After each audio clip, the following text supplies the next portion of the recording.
Hello, welcome to my channel. In this video, we are going to be learning how to calculate the velocity and acceleration of system of connected particles. So, a typical example of a problem that we want to study is in this form. Okay, we can see that this system is connected. There is a pulley that is connecting two particles of mass 6 kg and mass 3 kg. So, this 6 kg is at a height of 6 meters. And what we want to consider is the fact that the pulley has a mass, unlike other problem where the mass of the pulley is ignored. But in this case, we consider the mass. So the radius of the pulley is r equal to 0.16 and the moment of inertia is 0.48. So the problem for this particular system is that we should find the speed of the larger mass just before hitting the ground. Okay, so in this particular problem, we are going to use the conservation of energy theorem, which is given us. So we consider the potential energy before it is released plus the kinetic energy before it is released, and it must be equal to the potential energy after it has been released and plus the kinetic energy after it has been released. Okay, so let's consider the potential energy before it is released. So we notice that this mass has a potential energy mg times this height plus the potential energy of this, which is given as 0 because it does not have any height, then plus the potential energy of this particular pulley. Although the height is not given, we can give it an arbitrary height, h. So it's given us. So our u1 is m1gh. Our h is this height. Our m2 for the second mass is mg0, while the potential for this is mpg, capital letter H, an arbitrary height. Our p here represents the mass of the pulley. So let's look at the kinetic energy before anything happens, before it is released. So the kinetic energy of this must be 0 because it's not moving. Kinetic energy of this is also 0 because it's not moving. The kinetic energy of this is also 0 because it's not moving. So let's look at the potential energy after it has been released. And the potential energy for this first one will be 0 because by the time it gets to this point, it has no height. The potential energy of this will be m2gh. Why? Because when this one travels 6 meter down, this one will also travel 6 meter up. So the potential energy after it has been released for the second mass here is m2gh. The potential energy of this will still remain mpgh because it is not changing, but it has a height, an arbitrary height h. So let's look at the kinetic energy of the three particles. So we have k2 equal to half of mv squared because this one moves with a velocity as it gets to this point. Then this other one, m2, has a velocity as it goes up. Take note that because it is connected, the velocity will continue. So until it gets to the height. Unlike when it is not connected, when it gets to the height, it stops. So the potential energy should be 0. But in this case, because it is connected, the kinetic energy will be half of mv squared. Also, the kinetic energy of this, because it is rotating, then it becomes half of the moment of inertia times omega square, which is the angular velocity. Right? So if we now fix this into this equation, we'll have this expression. So we see that this one, m1gh, will be this. This one is 0. This is mpgh, which is this, plus k1, everything here will be 0, equal to, this one will be 0, leaving m2 and mgh, which is this, plus these three kinetic energy, 1, 2, 3. So we notice that this one and this can cancel out. This one will also go. So it will reduce to this expression. Now what we have here is this minus this. This one coming back to this part, which is this. Leaving 1, 2, 3 behind. 1, 2, 3. Now we notice that half is common. Then we can take care of our half in this form. Then we also know that our angular velocity is v squared all over r squared.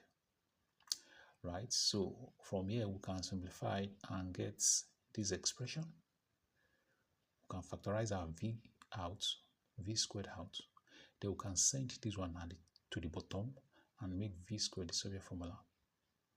So this is what we have. And at the end of the day, we can make v the Soviet formula by taking the square root of everything. Now, once we take the square root of v, we'll notice that the mass of the first one, m1, is 6, m2 is 3, height is 6, then moment of inertia is 0.48, which we can plug in here. The radius is 0.16, which is here. So we have square root of this expression is equal to our velocity. Then we can go ahead and plug them in just the way we have it, and our velocity is 3.75 meter per second. So that's it. So the next kind of question that can be asked is to calculate the acceleration of the system. So what we do is to consider this equation, this diagram, and from this diagram, what we do to calculate the acceleration of this entire system is to consider the force acting on this system, the vertical force acting on this system. So for system 1, this is what we have. We have find the acceleration of the system. So we have m1g minus t1 equal to m1a. So this particular mass, because it is moving downward when it is released, is m1g minus the tension here equal to m1a. So take note, when you are considering a system like this, connected particles, and the mass of the pulley is also considered, then the tension here is always different from the tension here. So the tension here will be T1, the tension here will be T2. So for this kind of case, then we'll bring in this expression. But when the mass of the pulley is ignored, that is a massless pulley, the tension here is the same tension that we have in this particular string. But when the pulley is massive and the mass of the pulley is considered, tension here is different from the tension here. So here will be T1, here will be T2. So we have M1G minus T1 equal to M1A. Then for this second mass, we have T2, because it is pulling it up, T2 minus M2G, the weight opposite, the weight is going against this T2, then it must be equal to M2A. Once we have these two equations, then the next equation we are going to generate is the equation of the torque. That's for this system, because this particular pulley is rotating, and for the fact that it's rotating, there is a torque that is causing it to rotate. So that torque is as a result of the tension in this and the tension in this. So because this one is making it rotate towards this direction, and this one wants to make it rotate in this direction. So the two tension, they are counteracting, they are going against one another. So what we now do is to generate T1 minus T2 times the radius of this one must be equal to the moment of inertia times the angular acceleration, which is given as this. So in this equation, we say the sum of the torque in that system must be equal to moment of inertia times angular acceleration, and which is equal to, this is the two tension, the two forces causing the torque multiplied by the radius. So we can make T1 minus T2 the Soviet formula, and we have T1 minus T2 equal to I alpha all over R. Now, let's come back to these two equations. If we add these two equations, we are going to get this. So it means this minus this plus this minus this equal to M1A plus M2A. So this is what we have. So it's T2 minus T1, M1G minus M2G equal to M1A plus M2A. If we make this one the Soviet formula by sending everything to this other side, we have this expression. And because we have T1 minus T2, so we can interchange these two. To interchange these two, we can multiply everything by minus, and we have this expression. So T1 minus T2 equal to, it will affect this one. This one becomes positive. So that's why this one will come here. This one will go back. We have this expression. Now that we have T1 minus T2, which is seen here, then we can represent this one equal to, we can equate everything here to I alpha R. And that gives us this expression. So from this expression, we notice that we can ignore this one for now and just concentrate on this part and this part. So that gives us, before we move to that, we can also know, we know that our alpha is equal to, there's a connection between the angular acceleration and the linear acceleration. So alpha is equal to A all over R, since we're asked to look for the acceleration. So we now have this expression minus this equal to IA all over R squared. So we'll move on by sending this one to this side because they have the same A. So we have this. We can factorize our A out. We get this. Then we can send everything down to this part.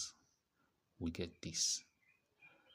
At this point, we know our mass M1. We know our mass M2, which is 3. We know our G, which is 9.8. We know our moment of inertia, which is this. We know our radius. By the time we plug them in, we'll get this expression. And on evaluating, we'll get this expression. So our A is equal to 1.06 meter second squared. This is how to calculate the acceleration and velocity for this kind of system for a massive pulley. I hope this helps. Please like, share, and subscribe to my channel. Thank you.